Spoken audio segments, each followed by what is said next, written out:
Does that mean like go? Yeah. Okay. Okay, good. Welcome to True Health Tuesdays. Tonight we're talking about listening beyond the words.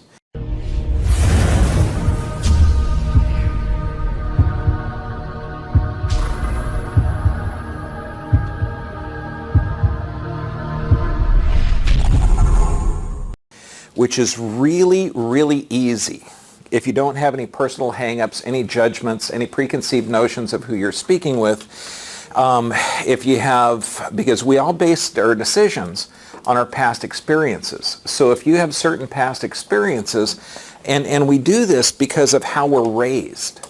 Okay, we're raised, and this is also a survival thing. It's one way how your parents teach you. It's also, I mean, if you're walking down an alley, it's part of our survival mechanism to look down that alley and say, well, is it safe? But those judgments limit us connecting with each other and limit us from listening beyond the words. Okay, and what's frustrating is that there are certain challenges that we have to overcome before we open up to that. Now, when you're looking at these pictures, what's your first thoughts? Now, it's kind of cool. This was a beauty pageant from the 50s for the most beautiful spine from a chiropractic book. Okay, I'm identifying with it, okay? I'm saying that is totally cool. They're thinking about the woman inside. And you might say, well, yeah, but they're trying to parade around that they're pretty, so maybe they're vain, maybe they're this. I'm thinking maybe they're focused on health, maybe they're this. Are they both? Could be. Okay, so when you're communicating with them, you know, you're going to have those certain preconceived notions. When we look at the guy in the middle, okay, you might think intellectual. Okay, maybe not. You might think gruff. You might think this. You know, so this is going to affect your communication style with them, and also what they're going to be saying and how you're going to be receiving that. Because, you know, ask me how I am. How are you? Fine. Don't believe it. Okay. Okay, ask me how I am. How are you? Fine. Same exact words, but you know, it's going to be a different meaning behind it. So the intonation, the volume, but also how you're perceiving it. Okay, was I upset the first one? Was I not upset? Was I okay? Was I frustrated with you? Was I frustrated with somebody else? What's your preconceived observation? What's your preconceived judgments of that communication? Okay, so we have to break down our personal barriers before we can open up to actually connecting with others. So I'm going to go over this, and this is something that's going to take a lifetime to master.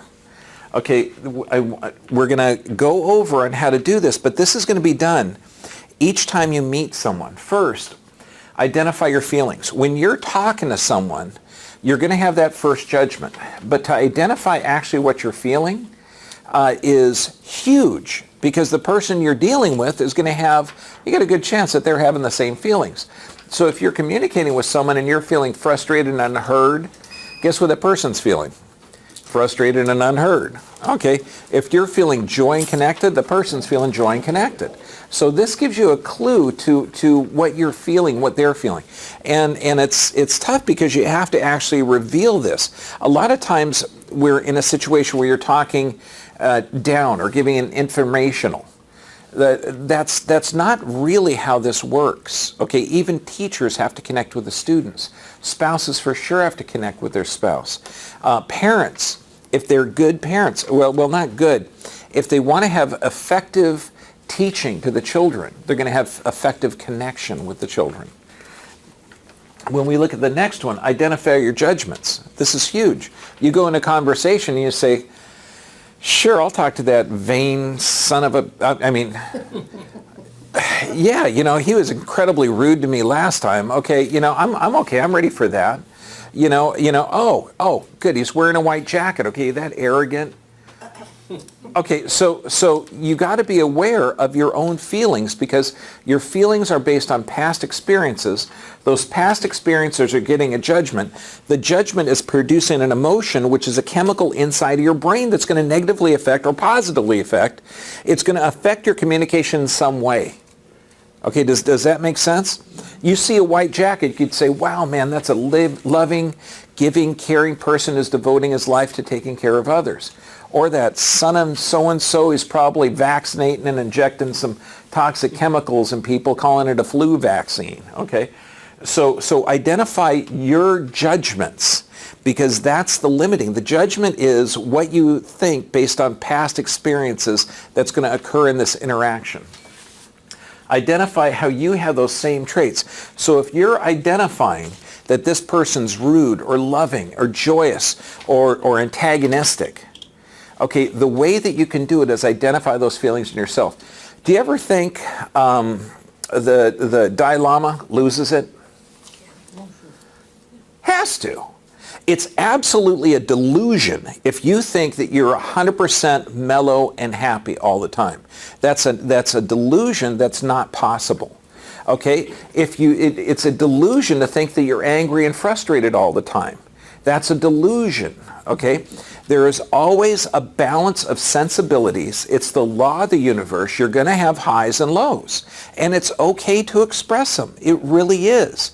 But you have to identify that the traits, when you're walking down the street, what I want you to do, if you see a homeless guy, okay, that's laying on a bench, okay, smoking a cigarette with an old bottle next to him, and you look at him and you have those certain judgments, and then you see next to him, high heels, prissy little dog, done up hair, walking next, and you're going to have certain judgments, and you're going to deal with different communication styles depending on that different person. What I want you to do, and this is the challenge, identify the traits in each one of those people that you have. Okay, and then that way, because we all have the same traits. I mean, I've got the same traits as the guy on the bus stop that's homeless, okay, that doesn't have any drive. It doesn't look like it, but I got the same vanity, I'm sure, that the girl walking the dog has. Maybe not expressed in the same way. Maybe I'm expressing it intellectually and not, with the clothes I wear. God knows, the girls buy me my clothes. So when you look at this, if you identify the same traits, I mean, truly, honest to goodness, I'm a major asshole. And I'm also a major loving, giving guy. And I'm okay with that. Because we all have to have the same, that dichotomy. But if we identify that we have all of those traits. Now, this was first brought up to me. This was one of those light bulb moments at a seminar that I thought, my God, that's incredible. And Dr. John DeMartini brought this up. And I'm going to bring a couple of quotes by him. But this guy is absolutely the Aristotle of our time. He did this identification with a group of Hasidic Jews in their relationship to the memory of Hitler. Wow. Think of that. So if they can actually identify, was Hitler loving to his people? Actually, yes. He loved Germany more than anything. Okay, his methods of separating it and taking over the world and the whole, it was unsound and it was negative. Or it was affecting a good hunk of the world in the negative. But to identify the traits in that person, okay, because they have the same traits. And it's really a difficult concept. But when you can identify with every living person on the planet that you have their same traits, what's that going to do to the judgments? What's that going to do to the connection? Are you going to be more open and able to listen to the meaning beyond the words? Absolutely, absolutely. So I got the same traits as a dictator. I got the same traits as a saint, okay? Probably a little bit more on one side than the other. And identify the needs of what that person's trying to communicate. Okay, when somebody says, and you got to figure, we got 3 docs working here. We got see about 850 people a week. We see people from all around the world, and we'll get somebody in that's been hurting for 20 years. Okay, they've had 3 or 4 surgeries. They're taking 5 or 6 drugs, and they come in after the 3rd adjustment. I still hurt. It's still hurting. Okay. Without identifying what they're expressing, you just want to say, well, sure as hell you hurt. By God, you came in here all messed up.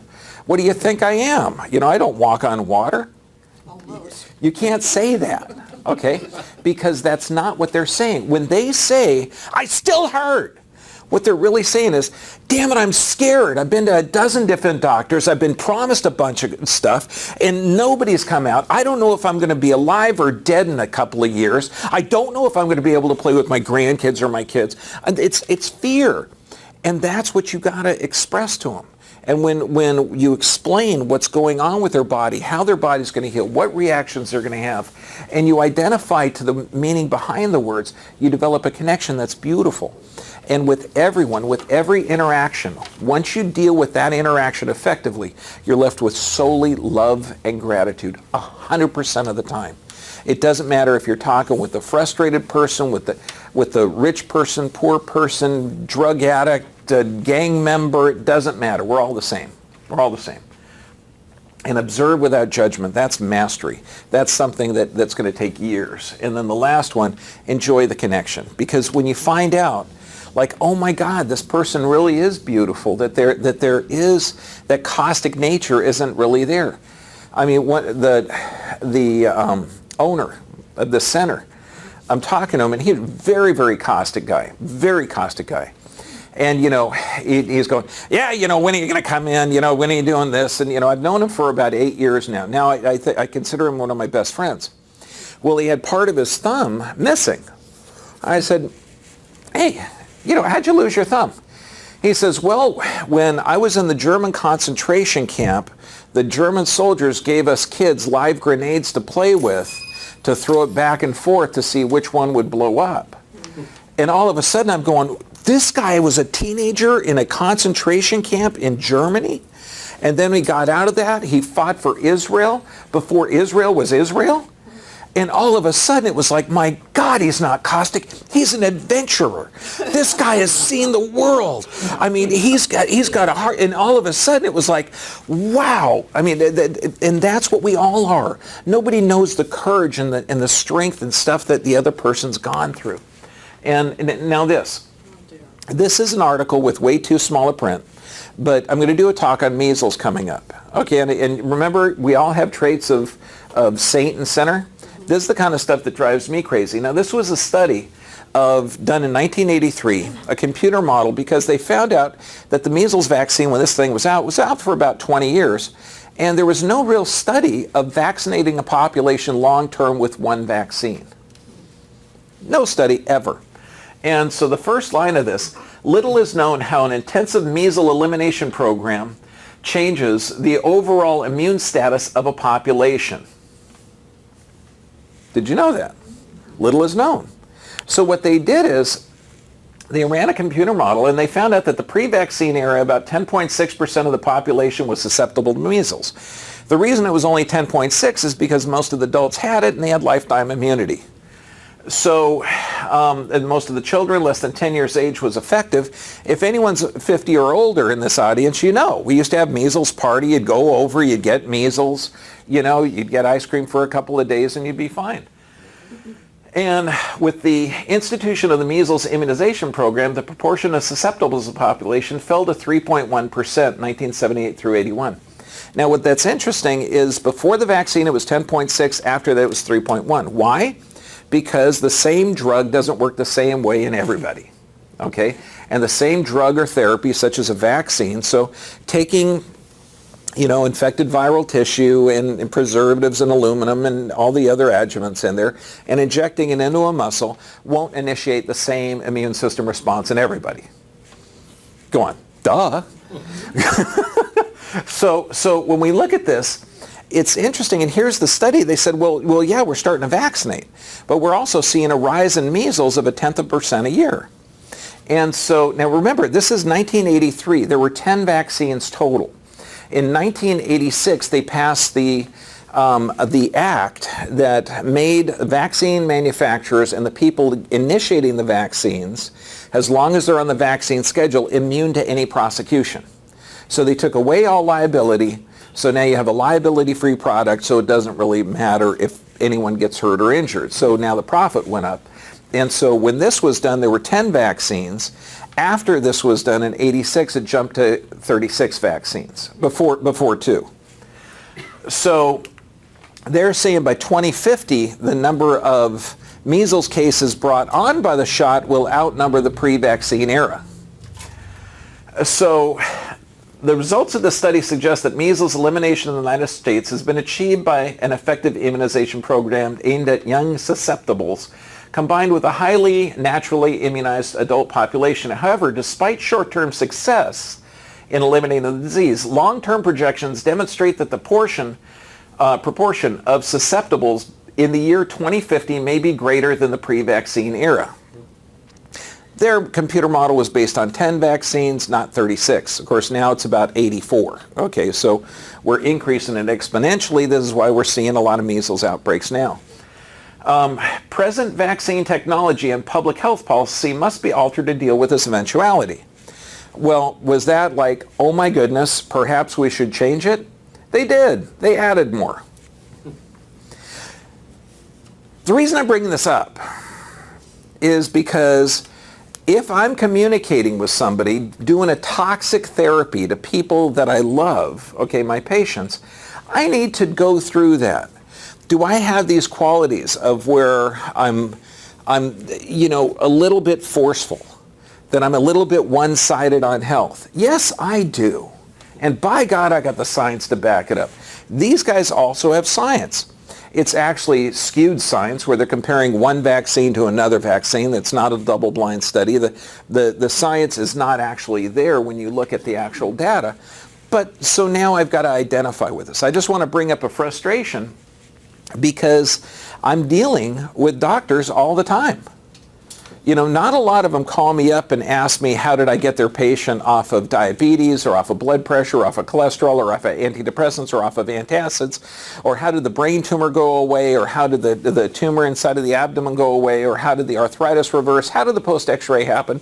None of those questions are asked. It's like, did you tell my patient that they didn't need the flu shot?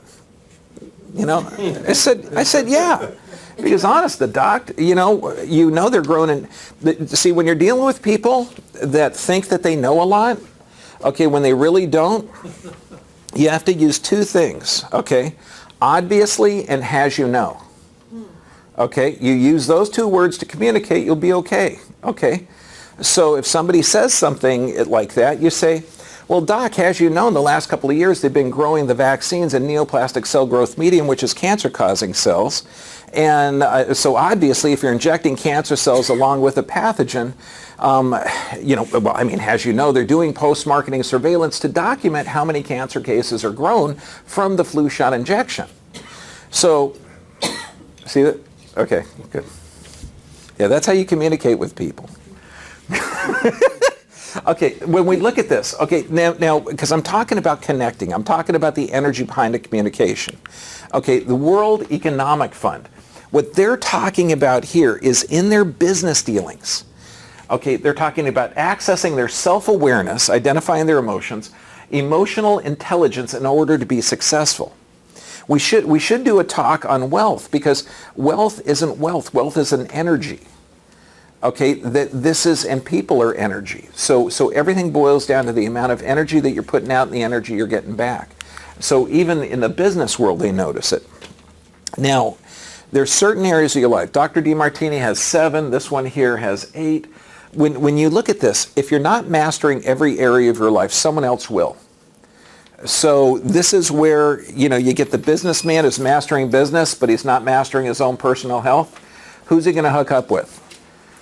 The young hottie who isn't good at business, but she's good at her body. Okay? Okay, so you're going to see that this is like a balance. If you can, obviously, if you can master each aspect of your health, it's going to be better. But this also gives you that insight to communication. So when you look at every aspect of your, and you could break it up to any area, but romance, finance, health, spiritual, your personal environment, your business and career, your travel, your personal growth, all of those areas, if you're mastering and if you're confident in those, in your communication style, you're going to be, you're going to have less judgments. Like these pictures. Okay, now remember, do we all have traits of the bum and the workout guy? Okay. Or I should say homeless guy, because bum would be a judgment. Okay, so when we look at this, now Arnold on the left, you could say he's vain. Okay, he's selfish, he's self-centered, he's egocentric. Yeah, absolutely. In order to spend, 300 hours a week in the gym, yeah, absolutely. You have to have that focus. But is he disciplined? Is he focused? Is he lined up with his career? Is he making a difference in health? Absolutely, that's true too. So when you approach to talk to him, you're going to have these different prejudices unless you can identify those traits in yourself. The video game addict up top. Okay, I had to deal with that with two of my sons. Well, both of my sons, okay? And now, is that person not being productive at home? Could be. Are they being very productive at home? Could be. I mean, he's battling people from around the world. His focus, his intention is on there. His support and challenges, the risks are equal to what he feels like. I mean, he's in the zone. When you look at the girls up top, are they living in fear? Are they making a statement? Are they involved in health? Are they living a delusion that the masks are actually going to protect them from some type of viral? So where are they coming from? And I'm just putting up a random pictures, a handful of pills. What are those? Are those pills? Oh, no. The spanking in the middle. That's even better. Okay, I was raised without spanking. Okay, I haven't spanked my kids. I'm not saying it's right or wrong, but I just thought violence wasn't as good a method as teaching. Okay, but this is considered teaching. Now, if you see this in a supermarket, is that an expression of love? No. Possibly. I don't know. Maybe she's trying to teach the kid to not run down the hallway, and violence is what she was raised with. Okay, maybe this is what she considers a loving parent. I don't know. The reason I'm putting these up there is because the judgments that you have are based on your memories. And the judgments that you're looking at with these pictures are actually producing a chemical assault on your body that's going to limit or maybe build the connection that you have on them in your communication. Does that make sense? Okay, so I'm trying to put up a variety of things. I mean, Arnold on the right, handsome guy. But is he more focused on business than personal appearance? I don't know. Maybe, maybe not. I thought he was the best governor we ever had. Governor. Okay, because you don't say to Brown that he's a governor. No, little guy. Okay, so we've been trained for thousands of years. I mean, when you actually listen to how parents talk to their kids, it's my goodness gracious. I mean, it seems like they're talking without respect. Put that down.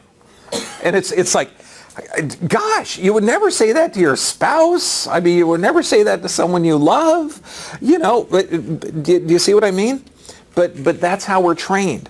So we have to overcome the judgments, the thousands of years of discipline. We have to change this. And so many times, and I love the ancient proverb, if you meet 3 jerks in a day, guess what? You're probably the jerk. Because you're going to have that energy, you're going to have that judgment, you're going to have this. And a jerk is just, unless you're going like this, okay, it's a judgment. When we look at this, and this is brilliant, a memory without an emotional charge is called wisdom. Dr. Joe Dispenza. And this is something, as we're going to bring up loss and grief, we're going to bring up frustration. And if you can deal with that effectively, what you're going to be left with is love and gratitude. If you can deal with the frustration of betrayal, the frustration of loss, the frustration of not success or not listening to you or not being heard, all the things that happen in a personal relationship, if you deal with those effectively, you are left with just love and gratitude. And that's kind of a cool self-perspective. If you think about a person or a situation or something that you haven't resolved, it's going to be running your life. Were you fired from that job? Did that guy or girl leave you unfairly? Did a business partner embezzle something from you? Were you kicked out of your house by your parents? Did your sister kick your teeth out? What happened if you dealt with all of those traumas effectively? You're left with love and gratitude, and they won't negatively affect your life. That's what he's saying. When you have a memory without an emotional charge, okay, without that angst, that frustration, that anger, that love, that joy, then it's not going to run your life. Now, how many people have ever said, "You never listen"? Don't smile. Yeah, so when you look at this, I mean, you've been told this before. Ask me what's wrong. What's wrong? You know. No, you don't. Has anyone been in that situation before when you really just want to say, no, I really don't know. Please help me here. I haven't a friggin' clue. He insulted me. You know, they don't listen. I mean, all of these little things and what they are, none of this is possible. It has to do with somebody tells you something, you have to interpret that, and then you take it. No one can be insulted. And it was interesting too, we were at this one event, and we were trying to find the benefits of some extremely frustrating circumstances. And this guy was trying to find the benefits of procrastination. And I'm going, well, the benefits of procrastination. And I've said that, well, the procrastination doesn't really exist. You're actually choosing to do an activity over doing another activity. It's not procrastinating. You're procrastinating means that your value system is you're looking at someone else's values and trying to live towards them instead of following the own inner light that's guiding you. I know, isn't that weird? You know, even a blind squirrel's going to get a nut. So when you look at this, this is what I mean by no judgments. I mean, obviously, if someone's beating a child or hurting someone, you can judge that as you know, dangerous. Okay, but right and wrong, I mean, when you're dealing with someone, you know, if someone's not, if you're trying to get a personal connection, if you're trying to establish something, judgments are going to limit your connection. They really are. So, and should and deserve. I love Dr. Marshall Rosenberg. He wrote the book Nonviolent Communication. He always talks about shouldn't on yourself. Okay, because how many times, you know, oh, I should have done this, I should have done that, you should have done that, why didn't you do that? You know, you deserve this, you don't deserve this. None of those, because those are all judgments based on actions. But your actions, if you're living in harmony with it, you're going to be okay with it. You're going to have that love and gratitude. So you're going to be almost impervious to this. Now, if you're dealing with challenging people, this is how you develop that connection. Now, this is just basics. Write down 5 traits that you don't like. Okay, and this is something that you can do when you're dealing with that person or when that person's not there. Let's say they were rude, they were insensitive, they were unfeeling. Okay, let's say you saw that doc vaccinating all those little infants, and you said, hey, doc, you're shooting them with poison. No, I'm not. I'm protecting them. I'm saving their lives and everything else. So you might think that he's not listening to science, he's rude, he's endangering, he's this, he's that. You know, so you write down 5 traits that you don't like about him. Then write down, have you of those same traits? Wow. Okay, when I do my vaccine research, am I focused in on health and the body? Knowing that the measles vaccine has decreased the number of measles in the short term? Am I not looking at that research? Am I looking at only the rise in autoimmune disorders and autism and brain damage? Yeah, I am. I'm not thinking that a short-term benefit is good. I'm thinking at the long-term damage to our society. So you know, I'm justifying in my brain with that, and it's hard to connect with someone when you're doing that. So if you have someone that's rude or ignorant or closed-minded, has anyone in here ever been rude? No. Oh, you lie like a rug. Yes, everybody has. Has anyone ever been closed-minded? Yes, everybody has. So when you write down and identify those traits in you, you're going to develop a better connection with that person. Now write down 5 traits that you do like in that person. Okay, and how you can identify with it. I mean, it's such a beautiful connection to have somebody that you have major challenges with. If you do this, you're actually going to be able to develop a connection. Now, the difference between highest values and lowest values, the difference between inspiration and motivation, is the equanimity or the equal aspects of support and challenges. Okay, and this is huge, because if you have a relationship that's absolutely perfect, that she or he walks on water, she's amazing, she's spectacular, everything else, I guarantee you, has anyone had a relationship like that? Yeah, you had. In high school, I'm sure you did. Okay. It didn't last. It lasted maybe 2-3 weeks, but by God, what a couple of weeks. Okay. You're living in a delusion because you can't have a life like that. There's always, it's a law of the world that there has to be an equanimity of this. Okay. Now, if you have harmony of supports and challenges, that's ideal. Tony Robbins calls it, what is it? Inconsistencies. So when you look at this, in a video game, is he viewing the being killed, the being yelled at by his parents, the being yelled at at his siblings, as equal to the joy he's getting from the connection of the video games? Absolutely. He's inspired to do that. He's not motivated. This is driving him on the inside. And when you're inspired, you're living closer to that, your highest values. And to identify the highest values, we did a talk on that. That's a whole different process, but just know that when you're living in that moment, when you're living with your highest values, you're open to connecting with people and listening beyond the words. Inspiration versus motivation. Inspiration means you're inspired. Motivated means you're looking for a reward. Okay, now which kind of life would you rather live? Inspired, I know, and there's a way to do it. Okay, there's a way to develop those passions. Is he perfect? Is he vain? Yeah. So when you look at this, all of those preconceived judgments, when you look at this, it's out of balance. Everybody has every trait. The homeless guy on the bench is also motivated. He might be motivated to go in and search cans and get some aluminum cans so that he can get the next hit of meth. Okay? But he's still motivated. It's different motivation. Okay, so when we look at this, the highest values is when your support versus challenges are equal. Now, this patient comes in a few weeks ago, and this is incredibly challenging. When you meet a 54-year-old whose son died 4 years earlier, okay, I'm 54, I'll be 55 in a couple of months, I've got 2 sons. So she says this, I instantly think, my God, if one of my kids died, what would I do? Okay, and so I'm looking. She's got a reverse curve in the neck, massive physical trauma. What's the common responses to this when you hear this?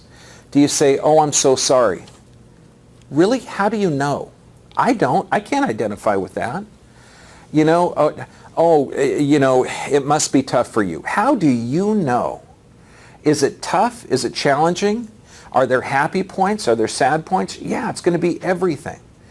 So what I told her, and this is part of when you deal effectively with grief, and I told her, I said that's tough because the emotional trauma, your body's going to respond to it the same as physical, the same as chemical. Your body's going to have the same response. And when you deal with a loss that great, effectively, you're only left with love and gratitude.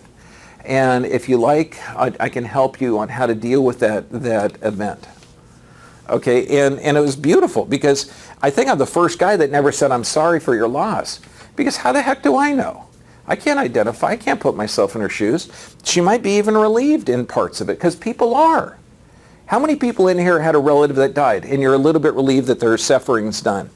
Or that maybe some of the irritant isn't there? Yeah, this is harmony. If you have a brother beating up his sister, and the mom comes in the room, pulls the brother off and says, no, babe, it's my turn, and she starts beating on her, what's the brother going to do? He's going to go in and save the sister, right? That's a harmony of energies. You can't approach that. There has to be the balance. So when we look at this, feelings are chemicals produced by how your brain is wired. When you're dealing with someone, you're going to have a rash of emotions, okay? If you're dealing effectively, to listen, you're going to have to realize that your body is awash with these chemicals. And the chemicals are associated by how the brain is. And so when they say, oh yeah, you have a brain and chemistry imbalance, you're depressed, or you're anxious, or you got depressed, they're not really right and they kind of are right. Okay, because emotions are chemicals produced in the brain the way your brain's wired. What they don't tell you is that the brain can actually be changed. So when you say, I'm feeling, when the person's saying they're feeling, this is brilliant. when they're saying they're feeling, they're angry, they're sad, they're frustrated, they're really just trying to say their please or thank you or hear me.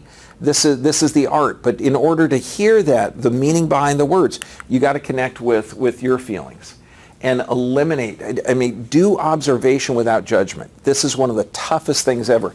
That's why on the handout, you're going to see I put the Nonviolent Communication, or NVC. Now, this was brilliant by Marshall Rosenberg. First thing is observation. Okay, if I say observation, am I yelling or did my volume increase? Volume increased. I'm not yelling. Yelling would be a judgment. Okay, so maybe there's somebody deaf that walked into the back and I needed to tell him. So when you say, you're yelling at me, really? Are you? I didn't think so. You slammed the door. Slammed it or closed it? What do you think? Because the observation without judgment is going to help you develop a better connection. Then feelings. Express the feelings that you have. Identify the feelings. And this is a cool list on the back where you've got feelings when your needs are met, feelings when your needs are not met. And this, it's kind of cool too, because when you identify your feelings in a communication, you got a good chance that the other person has the same type of feelings. So if you're frustrated, they're frustrated. If you're feeling joy, they're feeling joy. If you feel like you're going to get lucky, the person's probably going to get lucky. What, no one got that? Okay. And it's kind of neat because behind every feeling there is a need. There's a need to connect. There's a need to be heard. There's a need to express yourself. There's a need for fairness. There's always some kind of need, and if you can identify it, it's brilliant.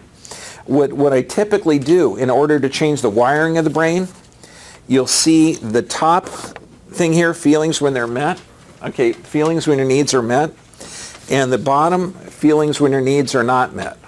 Okay, this is not met, this is met. What's kind of cool is if you fold it in half, and this is going to identify your feelings. If you just read the bottom half, and this feels familiar to you, like I'm burnout, I'm frustrated, I'm anxious, I'm apprehensive, I'm uninterested, I'm withdrawn, I'm exhausted. If you say this at the end of the day, guess what? Your needs are not being met. Your challenges are greater than your supports. If you say this at the end of the day, your needs are probably being met. If you're saying I'm enthusiastic, I'm fulfilled, I'm compassionate, I'm fascinated, your needs are probably being met. So this is a good introspective to say, no, I'm fine. Everybody in my family's miserable. It's a family trait. It runs in my family. Don't you know that? Needs might not be being met, or you're Italian. No. I work with a couple of Italians, and I love the guys. Okay. And request. When your needs aren't being met, do a request. When you're communicating, but when you're communicating, you're listening beyond the words, be ready to accept a no. Honest to God. Because if you request, and the biggest one that I've ever had is with my son. We had, when he was 13, a video game addict. And now, he's a brilliant philosopher. He's almost 22. He's a semi-pro paintballer. He may go professional this year. He's a brilliant guy. Despite my parenting efforts, he turned out really good. And he wouldn't take out the trash one day, and, well, actually, he wouldn't take it out for years because I needed some help. And I told him, I said, well, buddy, I'm really needing you to help around here. Would you be willing to take out the trash? You know what he said to me? No. It floored me. But I thought, well, he said no. And then I'm not used to being told no.